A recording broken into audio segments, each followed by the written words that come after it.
This audiobook unveils the hidden law of reflection, a truth deeper than attraction itself. As you listen, you'll discover that life doesn't just respond to you, it reflects you. Your world is a mirror of your inner state. And once you master this, reality itself begins to shift in your favor. Secrets of Attraction. Introduction. In the depths of time, a sacred truth has remained concealed, passed down through whispers and veiled teachings. Now, as you hold these words in your hands, you stand at the gateway of transformation, where ancient wisdom meets your awakening consciousness. The knowledge you are about to receive transcends the simple understanding of attraction and manifestation.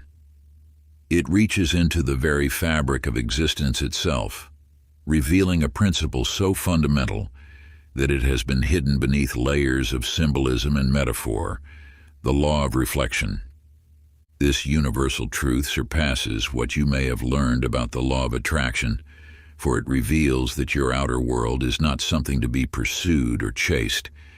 It is a mirror, reflecting back the essence of your inner state with unwavering precision. Every circumstance, every relationship, every experience you encounter serves as a looking glass, showing you aspects of yourself that have remained hidden from view.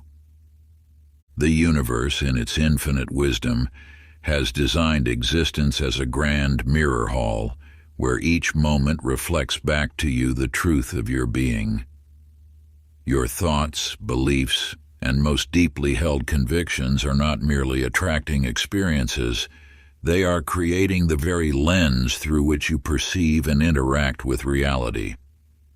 As you journey deeper into these teachings, you will discover that what you see in the world is not separate from who you are. The abundance or lack you perceive, the love or fear you experience, the success or limitation you encounter, all are reflections of your inner landscape, projected onto the screen of physical reality. This knowledge has been guarded not because it is meant to remain secret, but because its power can only be fully grasped by those who have prepared themselves to receive it. You have been drawn to these words because you are ready to see beyond the veil of ordinary perception and recognize the truth that has always been present. You are not merely an observer of reality. You are its mirror and its creator. The law of reflection reveals that transformation begins not with changing the outer world, but with shifting the inner image you hold of yourself and your relationship with existence. As this inner image transforms, the mirror of reality cannot help but reflect this new truth back to you. Part 1. Awakening to the Hidden Mirror. Chapter 1. The Hidden Scroll of Attraction. In the shadows of an ancient temple, a tale whispers through time of Malik, a wanderer who journeyed across vast deserts in search of the secret to commanding the universe's power. One night, beneath a starlit sky, he discovered a weathered scroll, its symbols emanating a soft, ethereal glow. As he unrolled the parchment, the markings began to shift and dance before his eyes. The scroll spoke of a truth far deeper than mere attraction. It revealed the law of reflection. Malik had sought to master the art of drawing desires to himself, yet the scroll showed him that all he wished to attract already existed within. The world, in its infinite wisdom, simply mirrored back what he held in his heart. This ancient wisdom reveals a truth that transcends the commonly understood law of attraction. While many seek to attract their desires through focused thought and intention, the law of reflection unveils a more fundamental principle. Your outer world reflects, with perfect precision, your inner state of being. Think of a still lake at dawn. The surface does not create the sky it shows. It merely reflects what exists above. Similarly, your experience of life is not something you attract, but rather a reflection, of who you believe yourself to be. This is why two people can face the same circumstance yet experience it entirely differently. Each sees their own reflection in the events before them. There lived a merchant named Hassan who dreamed of vast riches. Each morning, he would gaze into his bronze mirror, reciting incantations of wealth and abundance. Yet day after day, he saw only a man in worn robes, his eyes filled with want. For years, his fortunes remained unchanged, despite his desperate attempts to attract wealth. One day, an old sage passed through his village and shared a simple truth. The mirror shows not what you want, but who you are. Understanding dawned in Hassan's heart. He began to carry himself differently, to speak with the quiet confidence of one who knows their worth. Gradually, the reflection in his mirror transformed, and as it did, so too did his reality. The universe operates not through attraction, but through reflection. Your thoughts do not pull circumstances toward you. They create the lens through which you view and experience life. What you see in the world is not what you have attracted, but who you have become. Find a quiet space with a mirror. Gaze deeply into your reflection, beyond the surface features. Write down what you truly see, not just physical attributes, but the essence of who you believe yourself to be. Now close your eyes and envision the self you wish to become. Open your eyes and speak your new truth, beginning with the words, "I am." Write this declaration down and place it where you will see it each morning. Your reflection in the mirror of life will shift as you embrace this new identity. Chapter 2: The Veil of Illusion. In the annals of time there exists a tale of Amir who found himself wandering through the valley of mists. The fog hung thick and heavy, obscuring every path before him. As he reached out, his own hand seemed distant and unclear, as though the very substance of reality had dissolved into the swirling vapors. This fog that surrounds you now is not unlike the one that enveloped Amir. It represents the veil of illusion that clouds your vision, preventing you from seeing a fundamental truth. What appears as an external world separate from you is, in truth, a reflection of your inner state of being. You have spent countless moments reaching through this fog, attempting to grasp and change circumstances that seem to exist out there. Yet this pursuit has only led you deeper into the mist. The more desperately you seek to alter your external reality, the thicker the fog becomes. This is because you have been looking in the wrong direction. The fog does not exist in the world. It exists in your perception. Your doubt, fear, and uncertainty create a veil that distorts the perfect reflection of your inner truth. When you chase external validation or seek to change your circumstances without first transforming your self-image, you merely add to the density of this mysterious mist. High in the mountains lived a monk named Wei, who spent his days in meditation. For years, he lamented that he could never see the sky clearly, for a persistent mist always shrouded his mountaintop dwelling. He performed elaborate rituals and prayers, beseeching the heavens to clear the air, yet the mist remained. One morning, as Wei sat in quiet contemplation, a profound realization dawned. The turbulence in his mind, his constant striving, his ceaseless questioning, was creating the very mist he sought to dispel. As his thoughts settled into stillness, the air around him began to clear. The mist that had obscured his vision for so long dissolved, revealing a pristine blue sky that had always been there. To lift the veil that clouds your vision, find a quiet space and close your eyes. Breathe deeply and imagine the fog of doubt and uncertainty that surrounds you. With each exhale, watch as this fog begins to thin. Feel your breath creating currents of clarity that sweep through the mist. As your mind grows still, envision the fog dissolving completely, revealing the crystal-clear reflection of your true self-image.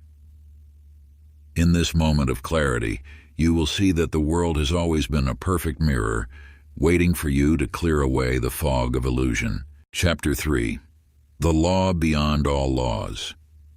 In the shadows of an ancient forest where wisdom whispers through leaves of gold, a wanderer named Marcus stumbled upon a peculiar sight.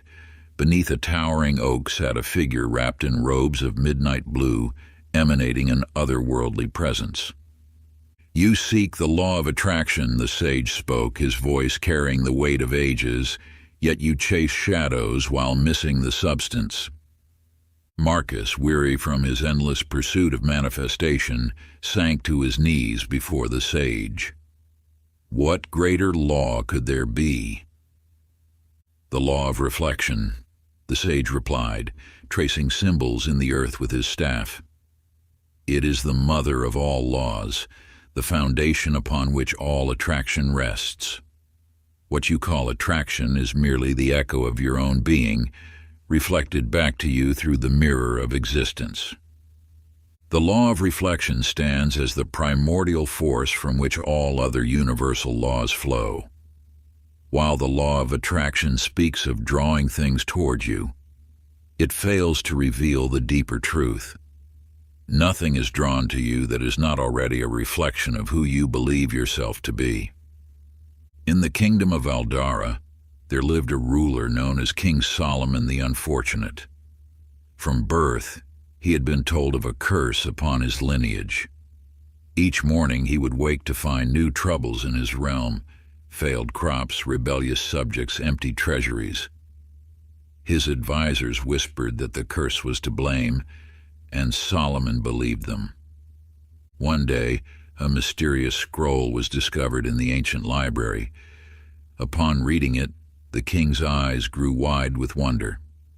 The scroll spoke of a prophecy. The seventh king of Aldara would be blessed with the power to transform the kingdom into a paradise. Solomon was the seventh king.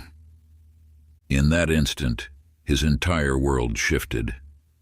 The failing crops flourished, his subjects rallied behind him, and prosperity flowed like rivers through his land.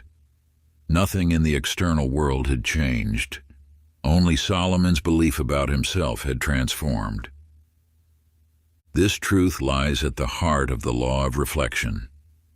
The world you experience is not responding to your wishes or desires. It is reflecting back your deepest beliefs about who you are. When you change these beliefs, the reflection must change, for that is the immutable nature of the law. Take now your journal and write down one belief you hold about yourself, a belief that has perhaps constrained your potential or dimmed your light. See it clearly upon the page, feel its weight and limitation, understanding how it has shaped your experience thus far. Now reach higher into the realm of infinite possibility. What greater truth about yourself calls to be expressed? What divine knowledge whispers to your soul? Write this new belief with reverence, beginning with the sacred words, "I am." Speak it first in a whisper, then with growing conviction. Let this be your daily practice, your ritual of transformation, speaking this higher truth each morning as the sun rises and each evening as it sets, until it becomes the new reflection you see in the mirror of life.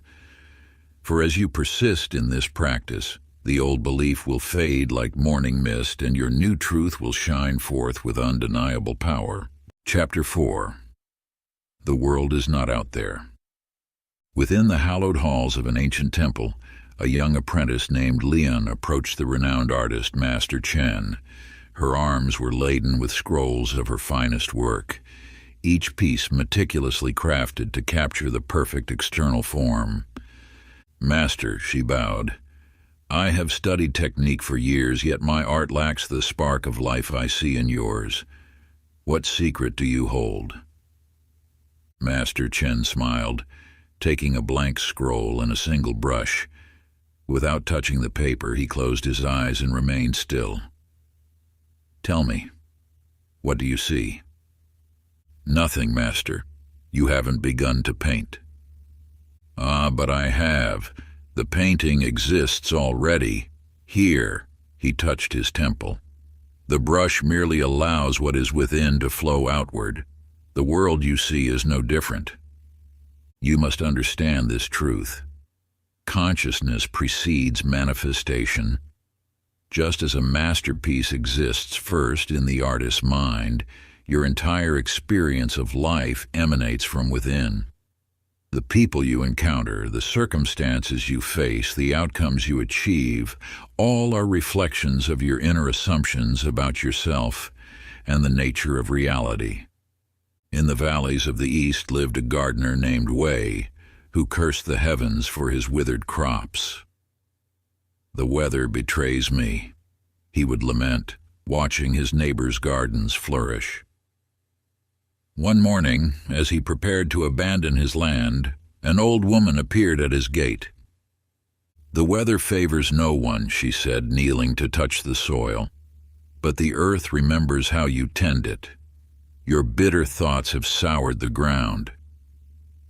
Wei began to understand. Each day thereafter, he worked his garden with reverence, speaking words of life to the soil, treating each seed as precious. As his inner attitude transformed, his garden began to thrive, becoming the most abundant in the valley. The garden of your life grows from seeds planted in consciousness, each thought taking root in the fertile ground of your mind. What appears as external circumstance, relationships, opportunities, challenges, springs from the soil of your deeper beliefs, nourished by the waters of your expectations and the sunlight of your attention. When you blame outer conditions, you overlook the true source of creation, failing to recognize that your inner garden shapes the harvest you reap in the physical world. Like Wei tending his once barren plot, your transformation begins when you understand that the quality of your thoughts determines the abundance of your yield. Now take your journal and write of one situation in your life that troubles you. See it not as an external problem to be solved, but as a reflection of your inner garden. What beliefs have you been watering with your attention? What assumptions have taken root in the soil of your mind? On a new page, describe how you will tend this inner garden differently. Write, "I now cultivate the soil of my consciousness with." Complete this statement with the new thoughts, beliefs, and attitudes you choose to nurture. This is your sacred practice of inner cultivation, transforming your world from within. Chapter 5. The Self-Image Codes. In the heart of an ancient city lies a library unlike any other. Its towering shelves stretch endlessly upward, each book bound in shimmering gold that seems to pulse with an inner light. As you walk through its halls, you notice something extraordinary. These are not ordinary books, but volumes containing the sacred codes of identity. A wise librarian named Thaddeus appears, his eyes twinkling with ancient knowledge. "Each tome here," he whispers, "contains a different version of self. Some speak of limitation, others of boundless potential. The choice of which to read, that is yours alone. You must understand this eternal truth.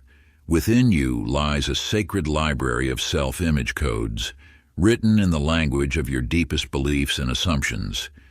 These codes are not carved in stone, but written in the fluid ink of consciousness, ready to be revised at any moment. In a distant kingdom lived Marcus, a humble tailor who spent his days crafting garments for nobility. One night, inspired by an inner calling, he began sewing a magnificent robe for himself. With each stitch, he wove not just thread, but belief. With each golden button, he fastened not just fabric, but a new identity. When Marcus donned his creation, something miraculous occurred. The townsfolk began bowing in his presence, Merchants offered their finest wares. The very air seemed to shimmer around him, not because the robe held any magical properties, but because Marcus had clothed himself in a new self-image, and the world could only reflect what he had become. The robe you wear is your self-concept, invisible to the eye, yet visible in every reflection of your life. Your thoughts, beliefs, and self-talk form the fabric of this garment, determining how the universe mirrors back your identity. Now take your journal and open to a fresh page. Imagine you stand before the great library of self-image codes. You are about to write the title of a new volume, one that represents who you truly are. Begin with the words, "I am," and let the truth of your highest self flow onto the page. Write this title with the certainty that as you claim this new identity, the world must shift to reflect it. This is not mere affirmation, but a sacred decree to the universe itself, a declaration that echoes through the chambers of infinite possibility. You are writing a new code into the fabric of reality, inscribing your truth upon the eternal scroll of existence. Choose your words with care and power, for they will become the blueprint of your reflection in the mirror of life, shaping every experience and circumstance that unfolds before you. Each syllable carries the weight of creation. Each phrase holds the potential to reshape the very essence of your being in the cosmic dance of manifestation. Chapter 6, The Mirror of Identity.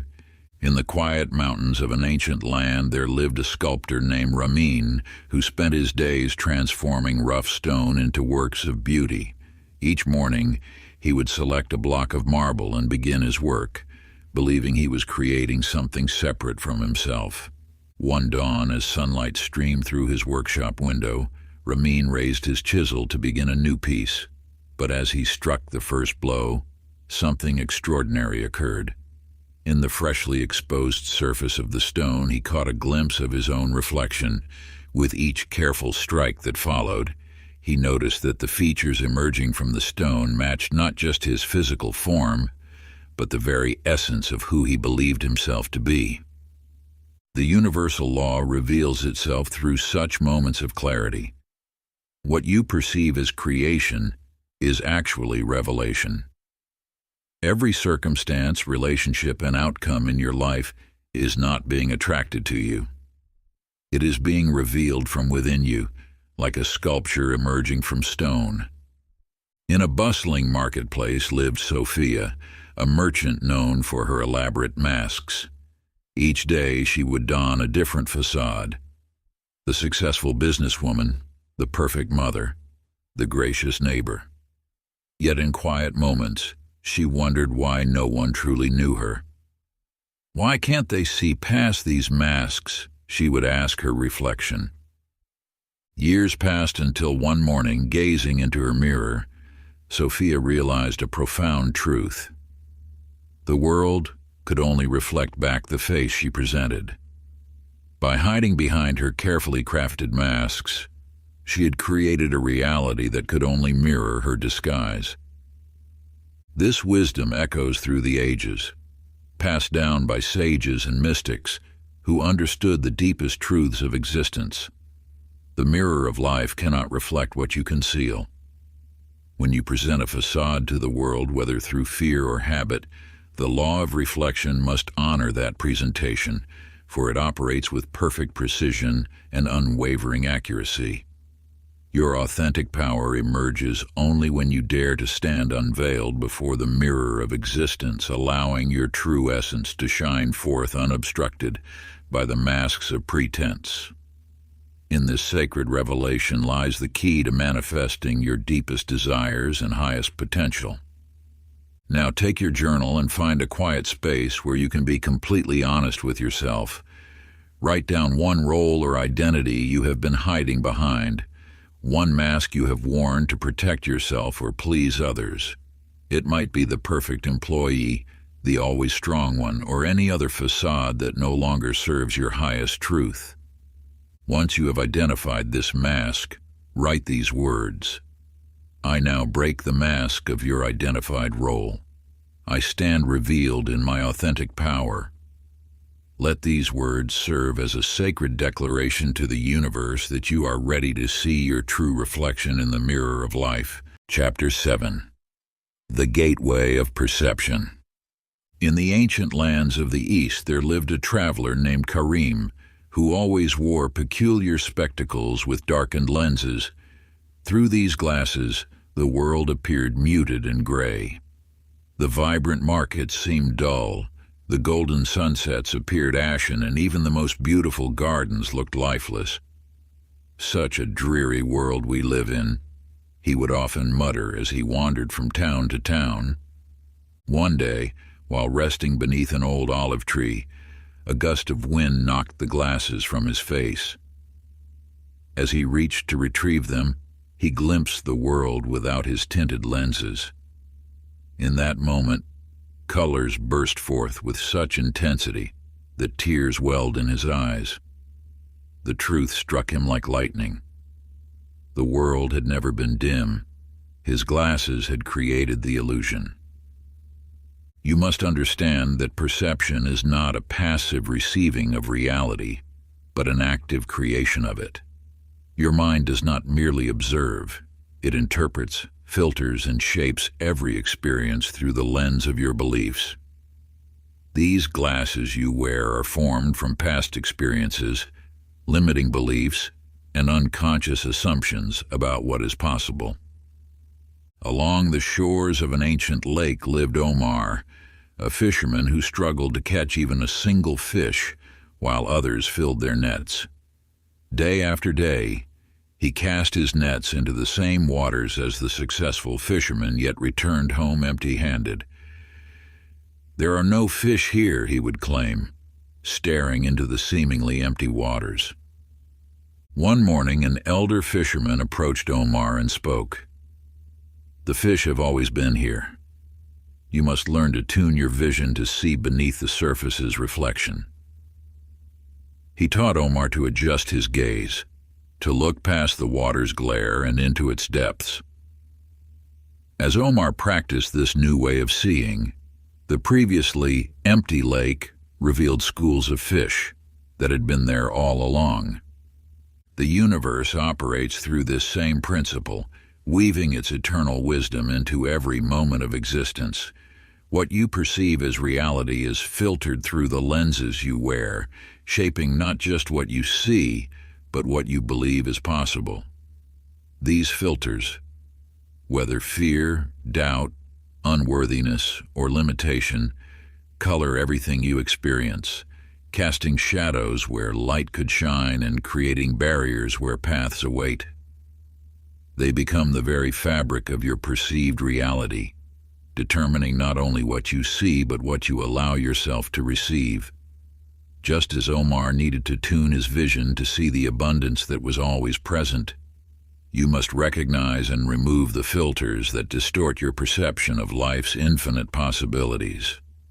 The truth of abundance surrounds you at this very moment, waiting only for you to adjust your inner sight and embrace its presence. Now, find a quiet moment and close your eyes. Ask yourself, what filter am I wearing that colors my world? Perhaps it is the filter of "I'm not good enough" or "success is for others." Once you identify this filter, imagine physically removing it like a pair of glasses. Feel the clarity that comes as you let this filter dissolve. Write down your filter and declare, "I now remove the filter of your identified limitation. I see clearly without distortion." This is not merely an exercise, it is an awakening to the truth that has always been there, waiting for you to see it with unclouded eyes. Chapter 8. The Reflective Universe. In the ports of a distant shore there lived a sailor named Thaddeus who spent his life searching the seas for treasures. Each morning he would sail out onto the glassy waters, studying charts and maps that promised riches in far-off locations. Yet no matter how far he ventured, the treasures always seemed just beyond his reach. One dawn, as his vessel drifted on unusually still waters, Thaddeus peered over the side of his ship. The sea was so calm it formed a perfect mirror, reflecting not just the sky above, but something far more remarkable, his own soul. In that crystalline reflection, he saw not just his face, but every thought, belief, and expectation he held about himself. When his mind was filled with doubt, the waters grew murky. When his heart opened to possibility, the surface shimmered with golden light. You must understand that the universe itself is an infinite mirror, responding not to your wishes or desires, but to the very essence of who you believe yourself to be. Every circumstance, every person, every opportunity reflects back to you your deepest held truths about yourself. This is why two people can face the same situation, yet experience entirely different outcomes. The situation merely mirrors their internal reality. The cosmic mirror shows you not what you want to see, but what you are. It reflects with perfect accuracy the sum total of your self-concept, your beliefs, and your deepest convictions. When you stand before this universal mirror, it does not judge or alter. It simply reflects. Like Thaddeus discovered on those still waters, your world is constantly showing you who you are. Every relationship mirrors your relationship with yourself. Every circumstance reflects your inner certainty or doubt. Every outcome mirrors your deepest beliefs about what is possible for you. The Mirror Meditation. Take your place before a mirror in a quiet space where you will not be disturbed. Allow your eyes to meet their own reflection. Breathe deeply and observe without judgment. Now speak these words with quiet authority. I witness my true self emerging. I am the source of all I see. As I transform within, my reflection transforms without. I claim my power as the author of my reality. Maintain gentle eye contact with your reflection for several minutes, allowing yourself to feel the profound truth that your entire world is simply your consciousness reflected back to you. Let this understanding sink deeply into your being. You are not separate from what you see. You are its source. Chapter 9. The Guardian of Self-Sabotage. In the shadows of an ancient temple there dwelt a guardian whose sole purpose was to maintain what was, rather than what could be. This truth comes to you now, carried on winds of wisdom that have blown through countless generations. You see, within the temple of your consciousness resides a figure of immense power, the guardian of self-sabotage. This entity was not born of malice but of protection. Like a devoted servant who keeps their master imprisoned in a gilded cage, this guardian maintains the familiar patterns that hold you in place. When you attempt to step into a grander version of yourself, the guardian emerges. It whispers thoughts of doubt, creates situations that reinforce old beliefs, and orchestrates circumstances that pull you back to familiar territory. Its weapons are subtle, a moment of hesitation before an important meeting, a sudden illness before a performance, or an inexplicable delay when opportunity knocks. The guardian's power lies in its invisibility. It operates in the shadows of your awareness, presenting itself as the voice of reason, caution, and safety. Stay small, it counsels. Remain hidden, it suggests. This is who you have always been, it reminds. But here lies the key to its undoing. Awareness of its presence diminishes its power. When you recognize the guardian's handiwork in your moments of self-sabotage, its influence begins to wane. Like all shadows, it cannot survive in the light of consciousness. This guardian was appointed by your younger self, in moments when protection seemed more important than growth. It carries the wisdom of past experiences, but lacks the vision of future possibilities. It sees only what was, never what could be. To move beyond its influence, you must first honor its service. This guardian has stood watch through your darkest moments, keeping you safe in the only way it knew how. But now, like a child who has outgrown their childhood protector, you must gently but firmly declare your independence. Find a quiet moment and take up your pen. Write a letter addressed to your guardian of self-sabotage. Begin with acknowledgement. Guardian of my past self, I recognize your presence and honor your service. You have watched over me through countless moments, believing that safety lay in sameness. But now I must grow beyond your protection. I release you from your duties. The person you were assigned to protect no longer exists in the same form. I have evolved, and it is time for you to step aside. I claim my right to expand, to transform, to become. Your vigilance is no longer required. Where you see danger, I see opportunity. Where you counsel retreat, I choose advancement. From this moment forward, I revoke your authority over my choices. I step fully into my power as the creator of my experience. With gratitude for your past service, I now bid you farewell. Sign the letter with your name and the date marking this moment of conscious transformation. Chapter 10. The First Ritual of Reflection.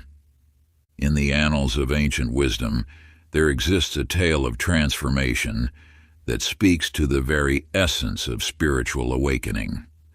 An initiate named Maya approached a temple shrouded in morning mist. She had traveled far, seeking the wisdom of the ages, only to find no entrance, merely a mirror mounted where a door should be. As she stood before it, her reflection gazed back, but something was different. The eyes that looked back held wisdom she had not yet claimed, strength she had not yet owned. "Enter," spoke a voice from within. Maya touched the mirror's surface, confused. "There is no door," she replied. "The door exists within. What stands before you is the gateway to transformation. Only when you become who you truly are will the way forward appear." Maya stood for hours studying her reflection. Finally, she understood. The mirror wasn't showing her present self, but her potential self. As this realization dawned, she straightened her posture, lifted her chin, and allowed her eyes to shine with newfound purpose. In that moment, the mirror became as water, and she stepped through. The law of reflection reveals a profound truth. Before outer transformation can manifest, inner transformation must occur. This sacred principle teaches that initiation is not a mere ceremony, but a shifting of consciousness.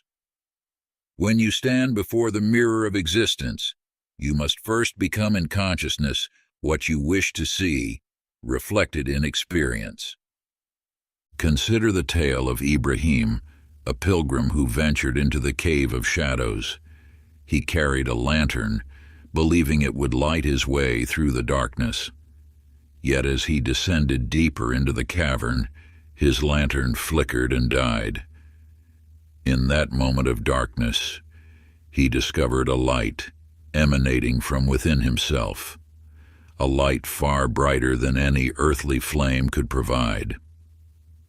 This light represents your inner knowing, your true nature waiting to be acknowledged. The darkness of the cave symbolizes the apparent obstacles in your path, which dissolve when you recognize your inner radiance, and your initiation begins now. Find a mirror and stand before it. Look deeply into your own eyes. The person you see is both who you are and who you're becoming. Speak aloud your new name, not the name given to you by others, but the name that resonates with your highest self. This name might be a quality you wish to embody. I am abundance. I am wisdom. I am power. Let this name vibrate through your being, marking your commitment to this path of transformation. This is not merely an exercise, it is a sacred ritual of becoming. As you declare your new name, you align with the ancient principle that what you see in the mirror of life must first be claimed within. Part 2. Walking the Path of the Reflective Master. Chapter 11. The Shift from Seeking to Becoming. In the markets of an ancient city lived a merchant named Tamir. Each dawn he would rush through the crowded streets, pursuing whispers of gold and treasure. His eyes darted from stall to stall, his hands grasping at opportunities that seemed to vanish like smoke. Despite his relentless chase, wealth remained forever, just beyond his reach. One night, exhausted from another fruitless day, Tamir encountered an old sage counting golden coins by candlelight. "How did you acquire such wealth?" Tamir asked. The sage smiled. "I became wealthy long before I had gold. The coins you see merely reflected what I had already become." Through the wisdom of ages, you too must grasp this fundamental truth. What you seek is seeking you, but it can only find you when you embody its essence. The universe responds not to your pursuit, but to your being. This is the sacred shift from seeking to becoming. Consider the tale of Karim, a traveler who wandered the desert in search of water. For days, he stumbled across burning sands, growing weaker with each step, until finally, collapsing in despair, he heard a voice within, "Dig where you stand." With his last strength, Karim dug into the sand beneath him. There, just inches below the surface, he discovered a spring of cool, clear water. You see, what you desire is not found in endless searching. It springs forth when you stop the desperate chase and instead cultivate the ground of your own being.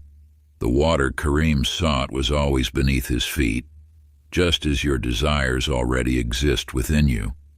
This ancient teaching reveals that manifestation flows not from pursuit, but from presence. When you embody the consciousness of having, rather than wanting, the universe's mirror must reflect this truth back to you. Take a moment now to identify what you have been chasing. Write it down clearly. Now, close your eyes and ask yourself, how would I move through my day if I already possessed this? Write down every detail, how you would wake up, how you would speak, how you would carry yourself. For 7 days, you must live from this new state of being. Do not pretend, become. Let every action, thought, and word flow from the consciousness of one who already has what you desire. This is not mere acting, it is spiritual alchemy, transforming your very essence into that which naturally attracts your desire's reflection. Chapter 12. The Portal of the Present Self. In the heights of the Himalayan mountains, where ancient wisdom whispers through the mists, a seeker named Adil journeyed to find the secrets of manifestation. After climbing treacherous paths and crossing icy streams, he found himself before a sage whose eyes held the depth of centuries. Without words, the sage presented Adil with a simple mirror, its surface gleaming in the mountain light. "This," the sage spoke softly, "is your portal to every reality you could ever desire." Excitement coursed through Adil as he gazed into the mirror, expecting to see visions of wealth, love, and success. Yet day after day he saw only his own reflection staring back. Frustrated, he returned to the sage. "I see nothing but myself," Adil lamented. The sage's eyes twinkled. "Precisely. For the mirror shows not what you want, but who you are. To access the portal, you must become the version of yourself that exists in the reality you seek. Within this ancient tale lies a truth that transcends time. Your present self is the master key to all realities.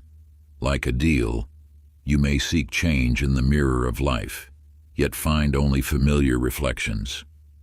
This is because your present self, your current identity, beliefs, and way of being creates every reflection you experience. Consider now the tale of Marcus, a fisherman lost at sea on a moonless night. For hours, he searched the dark sky for stars to guide his way home, growing more desperate with each passing moment. Only when he exhausted himself and his boat fell still did he notice the perfect reflection of the night sky in the calm waters below. The stars he sought had always been there, mirrored in the stillness of his present moment. The waters of your life reflect with perfect accuracy who you are being right now. Your present self is not a stepping stone to your desired reality. It is the very substance from which that reality must emerge. For this sacred practice of transformation, sit before a mirror in complete silence. Gaze at your reflection and write down who you see, not physical features, but the essence of your present self. What beliefs does this version of you hold? How does this version move through the world? Now, write down 3 traits of the self you wish to embody, the qualities that resonate most deeply with your highest vision. These are not distant goals to achieve or future states to chase, but states of being to embody fully in this sacred moment. For example, I am unwavering confidence. I am abundant prosperity. I am radiant health. Let your pen flow naturally as you connect with these profound truths of your being, allowing each trait to emerge from the depths of your knowing rather than from the surface of your wanting. Chapter 13, The Forgotten Power of Being. In the verdant valleys of an ancient land there lived a traveler named Jin, who had heard whispers of a mystical flower, one that held the power to grant its finder eternal peace. This flower, it was said, bloomed only in perfect stillness, its petals opening like doorways to infinite possibility. Jin searched tirelessly, climbing mountains and crossing rivers, always moving, always seeking. The faster he moved, the more elusive the flower became. Months turned to years as he chased this ethereal bloom until one day, exhausted from his endless pursuit, he simply sat down beneath an old oak tree. As his breathing slowed and his mind grew quiet, something extraordinary happened. There, in the space between his thoughts, a shimmer caught his eye. At his feet, emerging from the earth like a dream taking form, the mythical flower began to bloom. This truth echoes through the ages. Being precedes manifestation. The ancient masters knew that creation flows not from doing but from being. When you cease the endless chase of desire and root yourself in the state of being, reality reshapes itself around you. Consider now the tale of Brother Marcus, who dwelt in a monastery high in the mountains.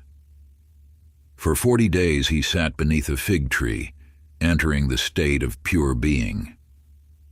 Other monks questioned his stillness, yet he remained unmoved. On the 40th day, as he opened his eyes, he noticed that the branches above him hung heavy with the sweetest figs, the very sustenance he had once wandered far and wide to find. The fruit of your desires already exists within your field of possibility. Like Brother Marcus, your task is not to chase or seek, but to enter the state of being that allows these fruits to reveal themselves naturally. This ancient practice of being requires you to enter the sacred silence of your own presence. Find a quiet space where you will remain undisturbed. Close your eyes and allow your breath to find its natural rhythm. For 10 minutes each day, release all doing and simply be the version of yourself that already possesses everything you desire. Feel the wealth coursing through your veins. Experience the love flowing from your heart. Know the success that permeates your being. This is not visualization. It is embodiment. You are not imagining a future self, but becoming aware of the infinite self that already exists within you. Let this state of being become your natural residence and watch as the world reshapes itself to mirror this truth. In this sacred practice, you transcend the illusion of time and space, accessing the eternal version of yourself that has always existed in perfect abundance. As you rest in this profound awareness, you allow the outer world to align with your inner knowing, for what manifests in form must first take root in consciousness. The universe has no choice but to reflect back the truth you embody. Chapter 14. The Mirror of Emotion. In a village lived a woman named Sarah, whose daily ritual involved gazing into an heirloom mirror passed down through generations. Each morning, she would approach the mirror with trepidation, her face creased with worry about the day ahead. Without fail, the reflection that greeted her bore the same troubled expression, deepening her unease. One morning, caught in a rare moment of joy after receiving news of her sister's newborn, Sarah unconsciously smiled at her reflection.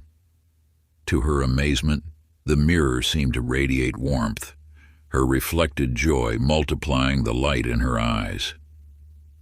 In that instant, she understood. The mirror had always been faithful to her emotional state. Your emotions serve as signals to the cosmic mirror of existence. When you project joy, the universe has no choice but to reflect that vibration back to you. This is not mere metaphor, but a fundamental law that governs the fabric of reality itself. Consider now the tale of Chen, known throughout his province as the Rainmaker. In times of drought, villages would summon him to bring forth the rain. Yet Chen's method was peculiar. He would simply sit in quiet contentment, releasing all concern about the dry earth. Without fail, within 3 days, rain would begin to fall. When asked about his secret, Chen would smile and say, "I do not make the rain come. I simply release my resistance to its natural flow. The clouds respond to the state of my heart, not my demands." The universe mirrors your emotional frequency with perfect precision. When you release resistance and align with joy, reality shifts to match this new vibration. Like Chen, your power lies not in forcing change, but in allowing your natural state of well-being to emerge. Your practice now calls for conscious awareness of your emotional set point. Take note of your prevalent feeling state throughout this day. Is it anxiety, anticipation, resistance, joy? For the next day, deliberately cultivate emotions of joy and gratitude. Begin each hour by finding something that genuinely brings you happiness. Let this feeling permeate your being. Notice how the world around you begins to shift in response to your new emotional frequency. This is not about suppressing negative emotions, but about consciously choosing your vibrational offering to the universe. Like Sarah before the mirror, your reality will faithfully reflect whatever emotional state you embody. Chapter 15. The Ritual of Embodiment. In ancient times, within the halls of a sacred temple, there lived an acolyte named Marcus, who served under the guidance of Master Yuan. Each day, Marcus would sweep the temple floors, tend the gardens, and study the sacred texts, all while wearing the simple robes of an initiate. One morning, Master Yuan approached Marcus with a magnificent robe of crimson and gold, adorned with symbols of sovereignty. "Wear the robe of the king," Master Yuan instructed, "and you shall become a king." Marcus stepped back, his eyes cast downward. "Master, I am but a humble servant. Such garments are not meant for one like me. The garment you wear shapes the self you become, Master Yuen replied, holding out the robe. Your current attire reflects your limited vision of yourself. Don these royal garments, and watch as your inner nature transforms to match their splendor. With trembling hands, Marcus accepted the robe. As the fabric settled upon his shoulders, something extraordinary occurred. His posture straightened, his gaze lifted, and a new presence emanated from within. The temple itself seemed to bow to his newfound majesty. You must understand that identity is not fixed. It is a garment you choose to wear. Like Marcus, you may hesitate to claim your greater self, but the power of transformation lies in daring to embody who you truly are. Consider now the tale of Thomas, a struggling actor who was cast as a successful merchant in a play. At first, he merely recited his lines, but one day he forgot he was acting. He began to move, speak, and carry himself with the natural confidence of a prosperous businessman. Soon, opportunities for wealth began appearing in his actual life, as if reality itself had been convinced by his performance. The cosmic mirror responds not to what you wish to become, but to who you are being in this moment. When you fully embody a new identity, the universe has no choice but to reflect that truth back to you. Your practice now calls for the ancient art of identity embodiment. Choose the role of your highest self, be it the successful entrepreneur, the healing presence, or the abundant creator. For one full day, wear this identity as Marcus wore the royal robe. Make every decision, speak every word, and take every action as this elevated version of yourself. Let your posture, voice, and energy align with this greater identity. Do not simply pretend, become. The universe cannot distinguish between what you are and what you are becoming when your embodiment is complete. Chapter 16, The Law of Identity. In the scrolls of the ancient mystics there lies a tale of Aldrich, a wizard whose power stemmed not from spells or incantations, but from the inscription upon his staff. For years his staff bore the words, "I seek power," and though he cast countless spells, his magic remained weak and unreliable. One night, as moonlight illuminated his chamber, Aldrich gazed upon his reflection in a sacred pool. In that moment of clarity he understood his identity determined his power, not his desires or thoughts. Taking his staff, he carved new words into its ancient wood. "I am the sorcerer of my reality." As the final letter was etched, the world around him shifted, responding to this declaration of his true nature. The universe bends not to your wishes, but to your being. Like Aldrich, you may have spent years seeking change through external means, unaware that the power lies in your self-definition. Let the tale of Ibrahim guide you further. He inherited a ring said to be cursed by ancient spirits. Each morning he would wake to misfortune, believing the ring controlled his fate. For years he sought ways to break the curse, consulting wise men and shamans, yet each attempt failed, for he still saw himself as the bearer of a curse.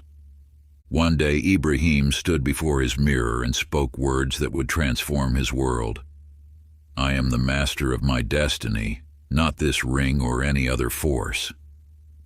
In that instant, the ring's power dissolved, for Ibrahim had changed something far more fundamental than the ring. He had changed his identity.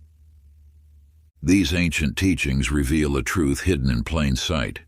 Your identity is the foundation upon which your reality is built. When you declare, "I am," the universe listens and reflects. The practice of identity transformation awaits you now. Take your journal and pen, for you shall participate in a ritual as old as consciousness itself. At the top of the page, write "I am" in bold letters. Let your hand become a channel for your highest self as you complete these statements. I am the master of my circumstances. I am the source of infinite abundance. I am the creator of my experience. Write 3 more statements that align with your truest, most expansive self. Speak each declaration aloud, feeling the power of these words reshape your very being. For 7 days, return to these statements at sunrise and sunset, allowing each repetition to deepen your new identity. Remember, you are not attempting to convince yourself of something untrue. Rather, you are acknowledging what has always been, your inherent power to define yourself anew. Chapter 17. The Power of Assumption. In the ancient scrolls of wisdom, there lived a scribe named Khalil, who spent his days transcribing the thoughts of others. Each morning, he would dip his quill in ink and write what he believed to be the wisdom of greater men, never realizing the power that lay dormant in his own assumptions. One day, a mystic appeared in his chambers, watching as Khalil's hand moved across the parchment. "You write the wisdom of others," the mystic observed, "but you fail to grasp the greatest secret of all. Whatever you assume to be true becomes true." Puzzled by these words, Khalil took a fresh piece of parchment and, with trembling hands, wrote the words, "I am wise." As the ink dried, something extraordinary occurred. Knowledge began flowing through his mind like a river breaking through a dam. Insights that had eluded him for years suddenly became clear as crystal. The law of assumption reveals itself as the foundation of all creation. Your assumptions about yourself are not mere thoughts. They are commands to the mirror of existence. What you deeply assume must be reflected back to you, for this is the way of universal law. Let the tale of Isabella the painter further illuminate this truth. She stood before a blank canvas, her brushes dry and her paints untouched. A voice within her spoke, "Assume this canvas is pure gold." Though her eyes saw only rough cloth, she held fast to this assumption. Day after day, Isabella painted, never wavering from her inner knowing that the canvas was gold. As she worked, something miraculous occurred. The canvas began to shimmer with a metallic gleam. By the 7th day, what had begun as simple cloth had transformed into sheets of purest gold. Your assumptions shape the very fabric of your reality. When you assume something to be true about yourself, you activate a power that transforms the mirror of existence. The ancient ritual of assumption now beckons you. Take a piece of paper and write at its center the assumption you wish to make real. This is not a mere affirmation. It is a declaration of what is already true in the depths of your being. Hold this paper before you each morning as dawn breaks. Close your eyes and feel the absolute certainty of your assumption. Let it sink into the very marrow of your being. For 7 days, carry this assumption in your heart, knowing it is already true. This is not an exercise in hoping or wishing. It is an act of assuming your natural state. The mirror of existence awaits your deepest assumptions, ready to reflect back the truth you hold within. Chapter 18. The Ritual of Certainty. In the ancient scrolls of wisdom lies a tale of Sir Marcus, a knight who stood before the Whispering Bridge, a mystical crossing that responded to the thoughts of those who dared to step upon it. The bridge, made of mist and moonlight, would dissolve beneath the feet of those who harbored doubt. As Sir Marcus placed his foot upon the first plank, the bridge began to tremble. Yet in his heart, he held an unwavering truth. Each step would carry him safely across. With this certainty burning in his soul, he walked forward. The bridge, sensing his absolute conviction, remained solid beneath his feet. Not once did he glance down at the endless chasm below, for his certainty created the very path he walked upon. Within the mirror of existence, certainty acts as the foundation of all manifestation. When doubt creeps into your consciousness, the reflection wavers, creating instability in your experienced reality. But when you stand firm in absolute knowing, reality has no choice but to conform to your conviction. Consider the tale of Xavier, a man known in the gambling halls of Venice. Night after night, he would second-guess every decision, and the cards would betray him. Then one evening, something shifted within his spirit. He ceased questioning his inner knowing and moved his chips with unwavering confidence. As he released all doubt, the cards began to dance to the rhythm of his certainty. His winnings multiplied not because of luck, but because he had mastered the art of absolute conviction. The ancient masters understood that doubt is the only force that can disturb the perfect reflection of your desires. When you stand in complete certainty, the universe must reflect back that same unwavering stability. Now you are invited to participate in the ritual of absolute certainty. Choose one goal that burns in your heart. For the next 7 days, you will pursue this goal as if doubt were a foreign concept that has never touched your mind. Begin by writing your goal on a piece of parchment. Each morning as the sun rises, hold this parchment to your heart and declare, "I move through this day with absolute certainty. Doubt has no place in my reality." Throughout each day, act as if your success is already assured. Make decisions with unwavering confidence. When faced with choices, move forward with the same certainty that causes water to flow downstream. For these 7 days, you become like Sir Marcus crossing the bridge, each step taken with complete knowing that your path is secure. Remember, this is not an exercise in hoping or wishing. It is a declaration of absolute certainty, where doubt becomes as impossible as the sun rising in the west. Chapter 19, The Power of the I Am Statement. In the depths of an ancient temple where shadows dance with forgotten wisdom, lies a story that has been whispered through the ages. A wanderer named Armin discovered a peculiar stone tablet, its surface smooth except for 2 words carved in golden light: I am. Below these words stretched an empty space, beckoning to be filled with truth. As Armin traced his finger across the tablet's surface, an inner knowing guided his hand. With trembling fingers he etched the words, "I am strong," into the space below. In that instant, power surged through his body like lightning through a copper rod, transforming his very essence. This ancient truth reveals the most potent force in all creation, the divine declaration of I am. These 2 words hold the power to command the mirror of existence itself. Whatever follows I am becomes law in the universe of your experience, for these words are the voice of creation speaking through you. In the valleys of the north lived a farmer named Torin, who worked his fields with bitter resignation. Each morning he would look upon his withering crops and declare, "I am cursed." The universe, being the perfect mirror it is, reflected his declaration with precision. His crops failed, his soil turned barren, and his tools broke at crucial moments.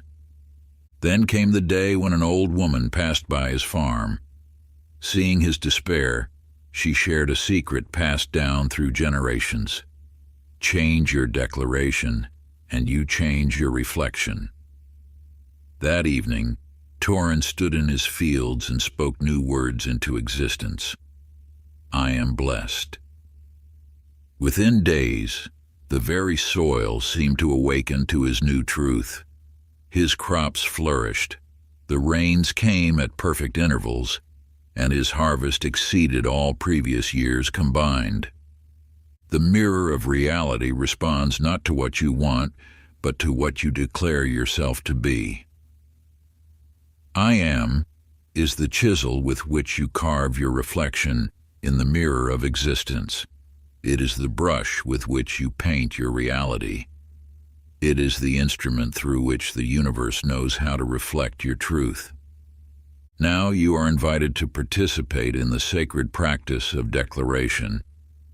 For the next 7 days, as the sun rises and again as it sets, you will stand before a mirror and speak 3 powerful I am statements. These must be declarations that resonate with your highest truth, statements that align with the version of yourself you wish to see reflected in the mirror of reality. Write your chosen declarations in a sacred book, speaking each one with the authority of one who commands reality itself. Let your voice carry the power of absolute knowing, for in these moments you are engaging in the most ancient and powerful act of creation, declaring who you are to the universe. Chapter 20. The Second Ritual of Reflection. Through time immemorial, a tale has been whispered of the great mirror of truth, a mystical surface that reflects not the outer form, but the inner essence of all who dare to gaze upon it. In the highest peaks of an unnamed mountain range lived Marcus, a hermit who had retreated from the world in search of ultimate wisdom. Upon discovering the great mirror in a hidden cave, Marcus stepped before its crystalline surface. Though his physical form was wrapped in simple robes, the mirror showed him as a beggar, shoulders hunched, eyes downcast, hands empty and grasping. This reflection startled him, for it showed not his outer appearance, but the poverty consciousness that dwelled within his mind. In that moment of recognition, Marcus understood. Rising to his full height, he declared with unwavering conviction, "I am abundant." The mirror's surface rippled like water, and before his eyes, his reflection transformed. Now he saw himself as a sage of great wealth, not with gold, but with the richness of wisdom, peace, and inner abundance. The second ritual of reflection reveals a truth kept hidden from those who seek only surface-level change. Through conscious ritual, you imprint new images upon the mirror of your consciousness. Each ceremonial act serves as a bridge between who you believe yourself to be and who you are becoming. In the ancient kingdom of the East, there lived a warrior named Kai who served with distinction. One day, the dying king summoned him. "Take this crown," the king commanded, "and this royal robe. Wear them not as costume, but as symbols of who you truly are." As Kai donned these sacred objects, something within him shifted. The crown became more than metal. It became a symbol of his inner sovereignty. The robe transformed from mere fabric into a manifestation of his noble nature. The mirror of reality responds not just to thoughts or words, but to symbolic acts that mark the transformation of identity. When you engage in conscious ritual, you speak to the deepest parts of your consciousness, declaring your new truth through sacred ceremony. Now you are invited to create your own ritual of reflection. Choose an item of significance, perhaps a piece of jewelry that represents success, a scarf that embodies confidence, or shoes that symbolize your journey forward. This object becomes your talisman of transformation. Each morning, as you perform your ritual of wearing this symbolic item, declare your new identity to the mirror of reality. Let this ceremonial act serve as a bridge between your current self and the self you are becoming. This is not mere adornment, it is a sacred act of becoming. Part 3. Mastery of the Universal Mirror. Chapter 21. The Invisible Hand of Creation. In the mountain village of Kaiwen lived a sculptor named Wei, whose chisel seemed blessed by unseen hands. Each morning he would work diligently on his masterpiece, a great stone figure emerging from marble. Yet something peculiar occurred each time he stepped away. Upon returning, he discovered subtle changes in his work, as if invisible fingers had continued shaping the stone in his absence. At first, Wei questioned his memory, wondering if exhaustion had clouded his mind. But as days passed, the truth became undeniable. The statue evolved even without his touch, revealing deeper beauty with each passing night. Through this experience, Wei learned to trust the unseen forces at work in his creation. The mirror of existence operates in ways beyond mortal sight. Just as Wei's statue transformed through invisible influence, your reality shapes itself even when you perceive no movement. The universe works continuously in response to your inner state, orchestrating circumstances and aligning paths you cannot yet see. In the valleys below Wei's village lived Ming, a woman who planted her first garden with great expectations. Each morning, she would rush to her plot, hoping to see sprouts breaking through soil. Disappointed by the seemingly lifeless earth, she nearly abandoned her garden entirely. But an old farmer shared wisdom that changed her perspective. The most important growth happens beneath the surface, where eyes cannot see. Ming learned to trust the invisible process of growth. Though the surface remained still, beneath the soil, roots stretched and strengthened. When her garden finally bloomed, it was more abundant than she had imagined, for its foundation had been built in the quiet darkness below. Your world operates by this same principle. In moments when progress seems absent, tremendous forces work beneath the surface of your awareness. Your role is not to force manifestation, but to maintain the inner state that allows this invisible process to unfold. The ancient practice of hidden growth now beckons you. Take a moment to identify one area of your life where you feel stagnant, where desired changes seem distant or impossible. Now, with the wisdom of Wei and Ming, look deeper. What signs of growth have you overlooked? Write down 3 subtle indicators that transformation is occurring behind the scenes. Perhaps you notice small shifts in your thoughts, brief moments of clarity, or seemingly random encounters that align with your path. These are the invisible roots of your manifestation, growing stronger each day beneath the surface of your awareness.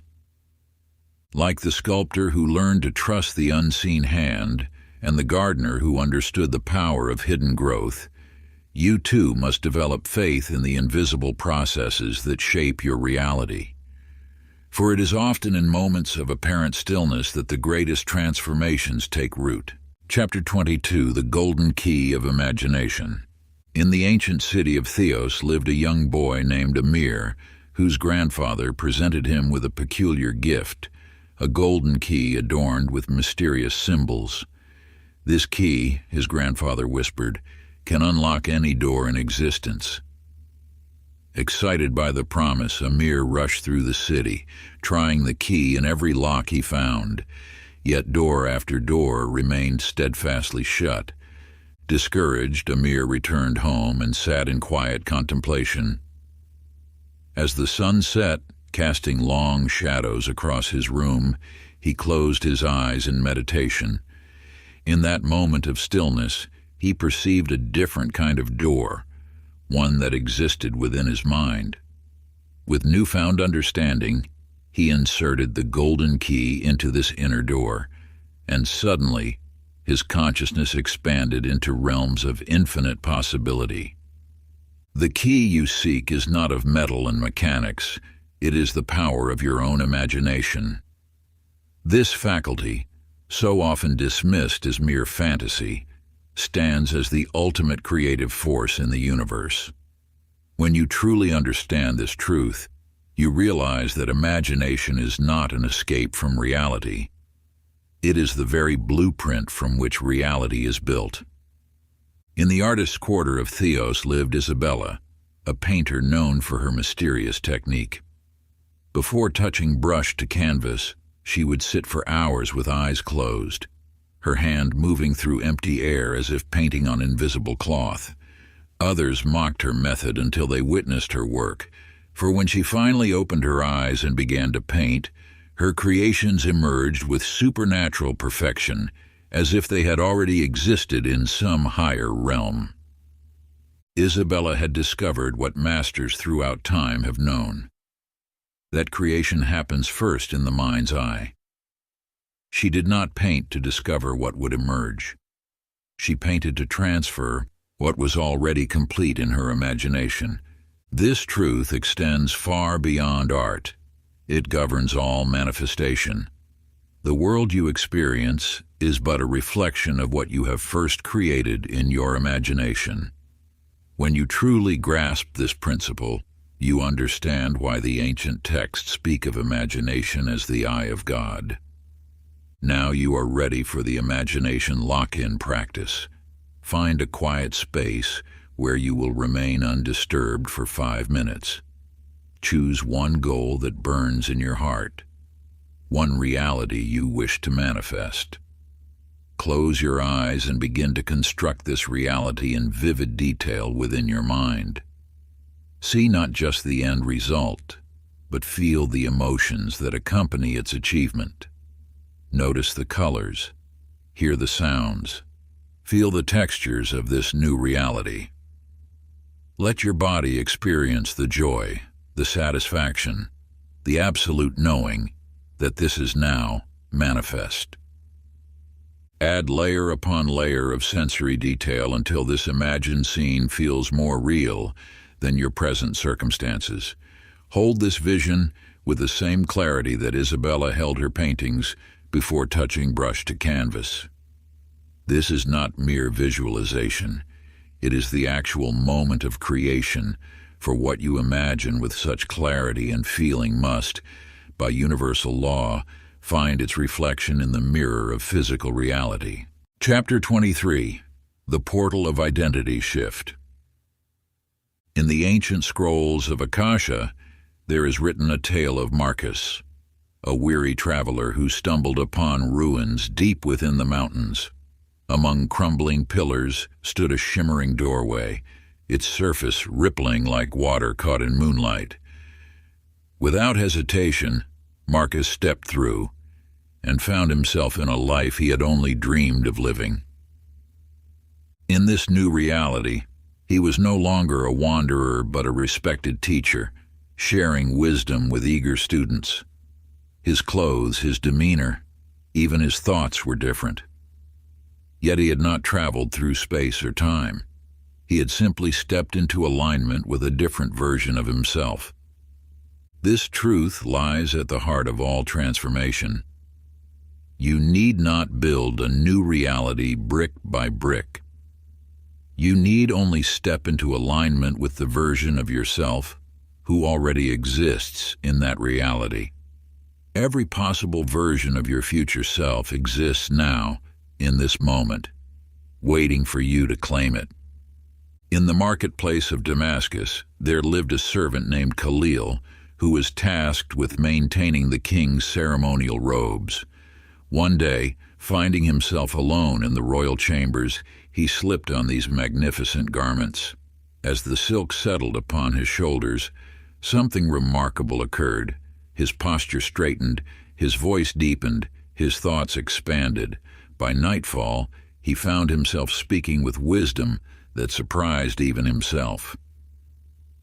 The next morning, though he returned to his servant's attire, something had shifted within him. He had experienced the truth that identity is not fixed. It is a garment we choose to wear. The practice of portal alignment. Take your journal and write a detailed description of your future self. Be specific. How does this version of you think? How do they carry themselves? What decisions do they make? What habits do they maintain? Now identify one bold action this future self would take without hesitation. Perhaps they would speak up in meetings, start that business, or approach that person they admire. Choose one such action that you can take within the next 24 hours, and this action becomes your portal. When you take it, you are not merely acting. You are stepping through a doorway into alignment with your future self. As you take this action, feel yourself becoming that version of you. Remember, the portal is not physical. It is a shift in identity. When you move as your future self would move, speak as they would speak, and choose as they would choose, you have already stepped through. Chapter 24: The Sacred Art of Detachment. In the ancient valleys of the East lived a man named Wei, whose greatest desire was to catch the rarest butterfly in all the land, one with wings that shimmered like moonlight on water. Day after day he pursued it through meadows and forests, his net always falling short as the creature danced just beyond his reach. Exhausted from his endless pursuit, Wei finally collapsed beneath an old cypress tree. As his breathing slowed and his mind grew still, something extraordinary occurred. The very butterfly he had chased for so long floated down and gently landed upon his open palm. Within this simple tale lies a truth that transcends time.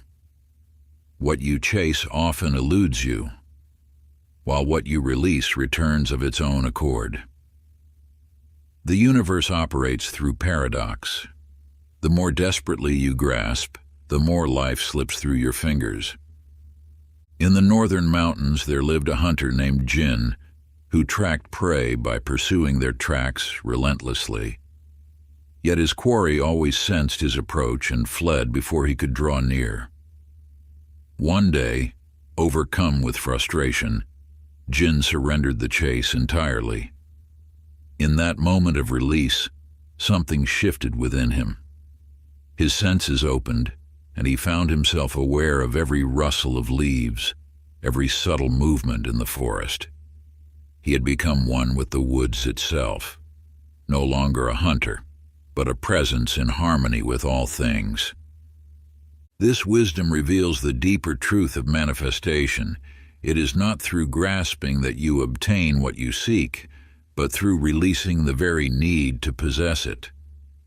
This is not indifference, but rather a profound trust in the natural order of things. When you release the desperate need for an outcome, you align with the flow of universal forces. The release technique. Take your journal and write down 3 things you are currently chasing in your life. These might be goals, relationships, or circumstances you've been pursuing with intensity. Now, for each item on your list, close your eyes and imagine yourself completely releasing it to the universe. Feel the freedom that comes with letting go of the need to control the outcome. This is not giving up on your desires. It is surrendering the attachment to how and when they manifest.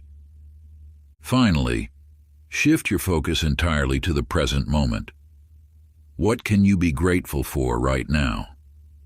Let this gratitude fill your being, replacing the energy of pursuit with the energy of appreciation. Practice this release daily, knowing that what is truly meant for you cannot pass you by. Remember, the butterfly comes not to the one who chases, but to the one who has found peace within themselves. Chapter 25: The Paradox of Effortless Manifestation. In the quiet hills of an ancient village lived a potter named Ming, whose hands were calloused from years of forcing clay into submission. Day after day he would press and push, demanding the clay yield to his will. Yet each vessel would crack or collapse, leaving him surrounded by broken pieces of his frustrated dreams. One morning, as sunlight filtered through his workshop window, Ming noticed how the light seemed to dance upon the clay, soft and gentle. In that moment, something within him shifted. Instead of forcing the clay, he began to listen to it with his fingertips. As his touch softened, the clay responded, flowing naturally into forms more beautiful than any he had attempted to force. You see, the universe responds not to force, but to alignment. When you release the need to control every outcome, you open yourself to a higher wisdom that knows the perfect path. In the valley below Ming's workshop lived a gardener named Liu, who spent his days fighting against nature itself. He would trim every leaf, stake every stem, and fret over each flower. Yet his garden remained stunted, resistant to his constant interference. One spring, Liu fell ill and could not tend his garden for several weeks. When he finally returned, he discovered something remarkable. His garden had flourished without his interference. The plants had found their natural rhythm, growing stronger and more vibrant than ever before. This truth echoes across the ages. The universe knows the way. Your role is not to force outcomes, but to align with the natural flow of creation. When you release your grip on how things should be, you allow them to unfold as they were meant to. The practice of surrender. Take a moment now to identify one area of your life where you have been forcing an outcome.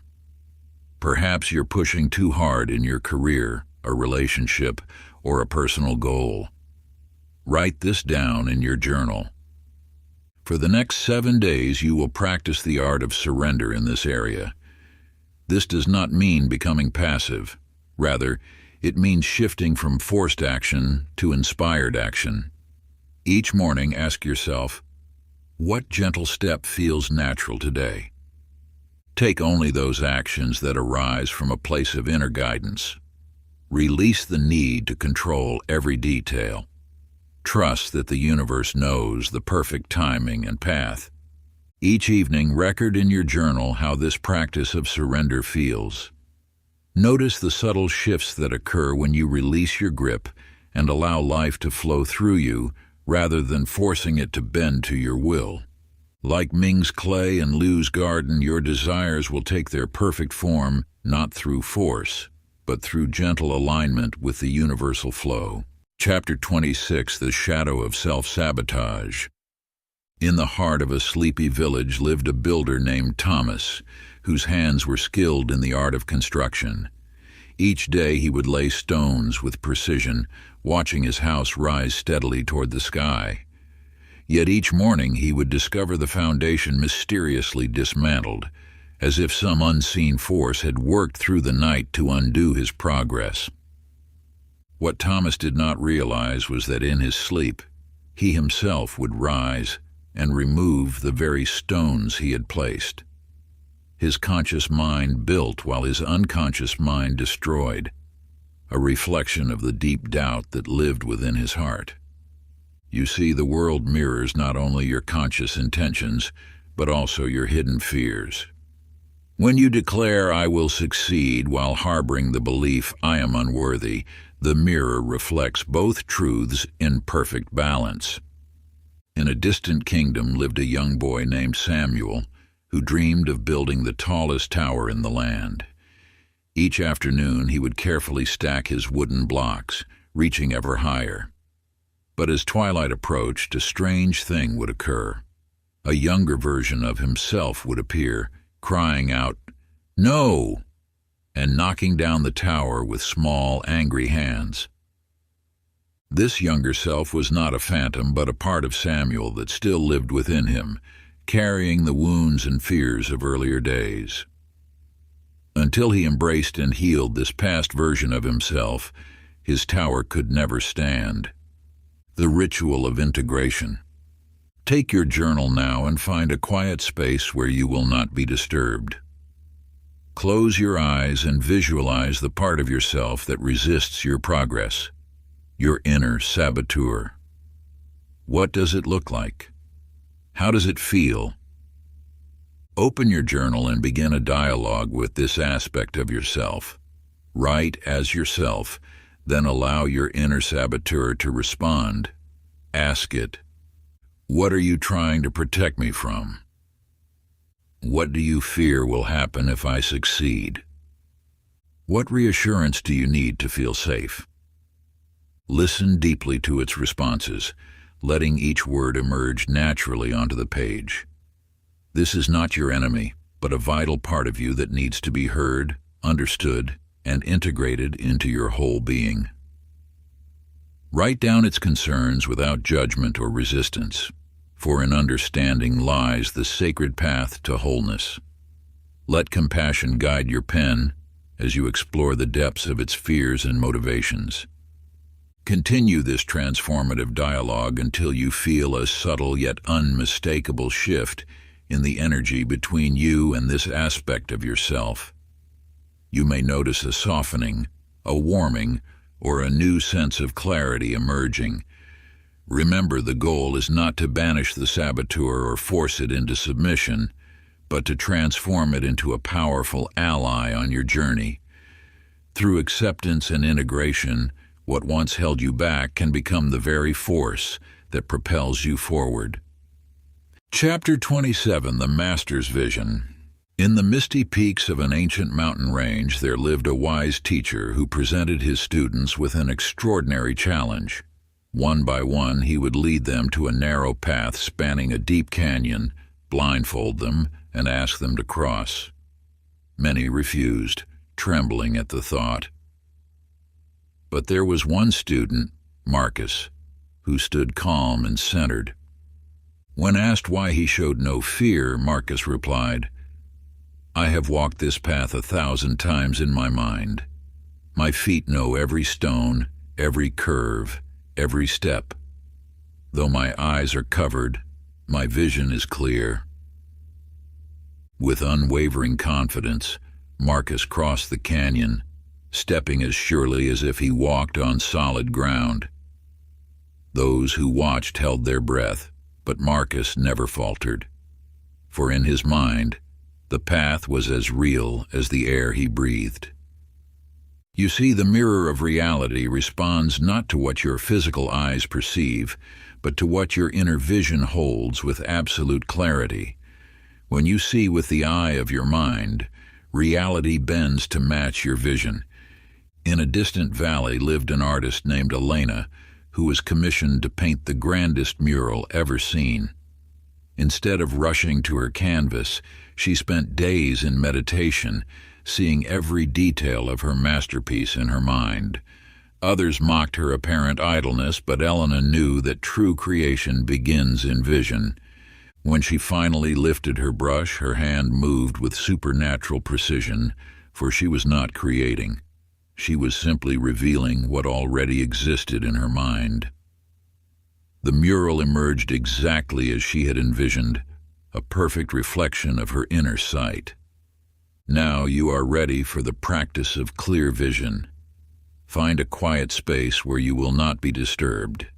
Take your journal and open to a fresh page. This is your master vision blueprint, a sacred map of the next 12 months of your existence. Close your eyes and allow your inner vision to sharpen. See yourself 12 months from now, but do not merely think about it. Step into that future moment completely. What are you wearing? How do you carry yourself? What has changed in your environment? What achievements mark your path? Begin writing, describing this future reality in present tense, as if you are already there. Let your pen flow without censorship or doubt. Chapter 28. The Quantum Field of Infinite Possibilities.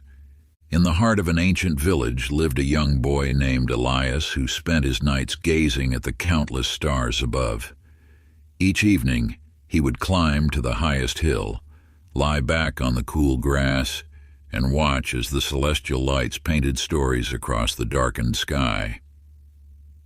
One night, as Elias traced the patterns of light with his finger, a profound truth dawned upon him. Each star represented not just a distant sun, but a possible future waiting to be chosen. The vastness above was not merely space. It was potential, made manifest. You see, the universe operates as an infinite field of possibility. Like Elias discovered, Every choice, every path, every version of you already exists within this quantum tapestry. Your task is not to create these realities, but to select which one you will step into. In a modern laboratory across time and space, Dr. Sarah Chen made a discovery that would forever change her understanding of reality. As she observed quantum particles through her instruments, she noticed something remarkable. The mere act of observation caused the particles to choose a definite state from all possible states. The particles exist in all states simultaneously, she wrote in her journal, until consciousness collapses them into a single reality. In that moment, Dr. Chen understood that human consciousness itself was the force that transformed possibility into actuality. This mirrors the greater truth of your existence. You stand before an infinite field of quantum possibilities. Every version of your life exists simultaneously in this field. Your observation, your conscious choice and unwavering focus, collapses these possibilities into your experienced reality. Find a quiet space where you will remain undisturbed. Close your eyes and allow your consciousness to expand into the quantum field of all possibilities. See yourself standing in a vast space of potential, surrounded by countless versions of your future self. Now identify 3 distinct quantum realities that already exist for you. See them clearly, like stars in Elias's night sky. The first reality, the second, the third. Each one perfect and complete, waiting for your selection. Choose one of these realities. Feel the power of your consciousness as it begins to collapse this possibility into form. Make a clear, unwavering mental commitment to this chosen path. Declare silently, from all possible realities, I select this one. My consciousness now collapses this possibility into my experience. Hold this commitment steady in your mind for several minutes, knowing that like Dr. Chen's particles, your reality is responding to your observation, transforming possibility into actuality. Chapter 29. The Path of Unyielding Faith. In the ancient kingdom of Avalon, a knight named Roland stood before a weathered rope bridge spanning a deep chasm. The bridge swayed precariously in the wind, its wooden planks creaking with age. Yet Roland had received a sacred teaching from his master. The bridge holds firm for those who walk with unwavering faith. As Roland took his first step, the bridge began to crumble beneath his feet. But with each step taken in absolute certainty, the planks reformed themselves, creating a solid path before him. When doubt crept into his mind, the ropes began to fray. Only by maintaining pure faith did he reach the other side. You too stand before such a bridge. The path between your present reality and your desired future may seem uncertain, even impossible. Yet the bridge that connects these 2 points is built of faith itself. When you move forward with complete conviction, reality reshapes itself to support your journey. In the valleys of the East lived a humble sower named Ibrahim. Year after year, he scattered seeds across rocky soil, watching them wither in the harsh conditions. One season, having learned the power of faith, he planted each seed with absolute certainty of its growth. As he worked, he saw not the rocks, but the abundant harvest that would come. To his amazement, the crop that year yielded tenfold what any farmer had seen before. The rocks that once prevented growth had transformed into rich, fertile soil through the power of his unwavering faith. These stories illuminate a fundamental truth. Faith is not mere hoping or wishing. It is the bridge that carries you from where you are to where you wish to be. Doubt erodes this bridge, while certainty strengthens it. Every step taken with absolute faith creates the very path you walk upon. Now you are called to practice this ancient wisdom. Within the next 7 days, you must take one significant leap of faith in your life. Choose an action that stretches beyond your comfort zone, something that would normally trigger doubt or hesitation. As you take this action, move forward with the same certainty as Roland crossing the bridge.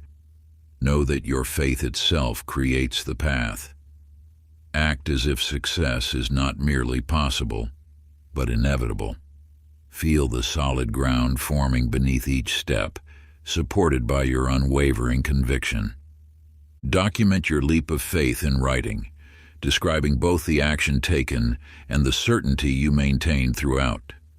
Note how reality responded to your faith-filled movement. Like Ibrahim's seeds, watch how your certainty transforms seemingly barren ground into fertile soil for your dreams. Remember, the bridge appears only as you walk forward with faith. Take that first step now, knowing that your certainty itself is the force that makes the impossible possible. Chapter 30, The Final Ritual of Power. You now approach the final threshold where ancient wisdom meets eternal truth. Let me share with you a tale passed down through countless generations. In the depths of a sacred temple, a seeker named Thaddeus reached the legendary chamber of reflection. For years he had studied the mysteries, mastered the rituals, and transformed his inner world.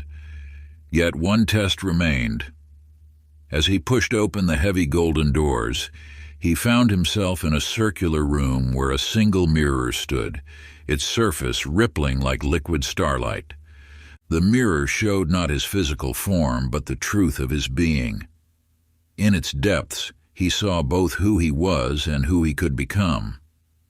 The reflection shifted between shadow and light until Thaddeus understood he must choose which reflection to embody. Only by fully accepting his true nature could he complete his journey. As he gazed steadily into the mirror, claiming his power without doubt or hesitation, the reflection stabilized, showing him in his full radiance. In that moment, Thaddeus became one with his highest self. Let me share another story, one that speaks of claiming your sovereign power. In the kingdom of the north, there lived a man named Marcus, who discovered he was the rightful heir to the throne. Though proof of his lineage was clear, he hesitated to claim his birthright. For months the crown sat before him while he doubted his worthiness. Then one dawn, understanding dawned within his heart. No one could crown him but himself. With unwavering conviction, he lifted the crown and placed it upon his own head. In that act of self-coronation, he finally embodied the king he was always meant to be. These tales reveal the ultimate ritual of power, the ceremony of self-recognition. Now, you are ready for the ritual of coronation. Find a private space with a mirror. Bring paper, pen, and complete solitude. Write a declaration of your new self-image, beginning with these words: "By the power vested in my highest self, I hereby decree." Detail who you are becoming with absolute clarity and authority. Sign this decree with your full name, dating it as the moment of your transformation.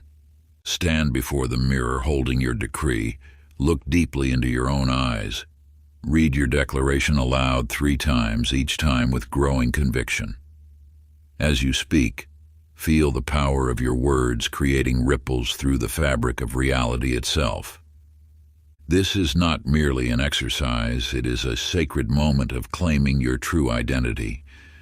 The mirror before you becomes the chamber of reflection, and you are both the one who crowns and the one being crowned. Conclusion. You now stand at the end of the journey, but the end is only the beginning. The mirror before you is no longer just a surface. It is a gateway to every reality you could ever imagine. Through its depths, you glimpse infinite possibilities. each one a reflection of who you choose to become. As you reflect on all you have learned, a profound truth emerges. There was never any external world to control. Every experience, every outcome, every success or failure was always a reflection of your own self-concept.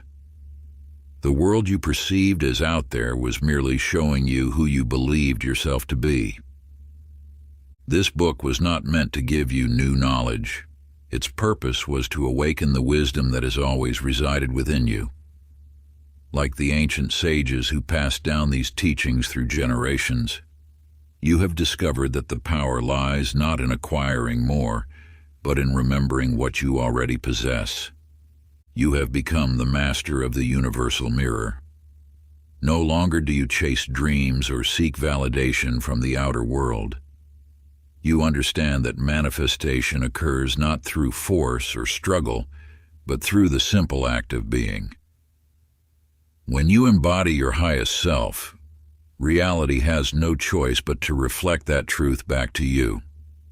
The knowledge you now hold was once forbidden, kept hidden from those who would misuse its power, but you have proven yourself worthy by walking this path with dedication and understanding.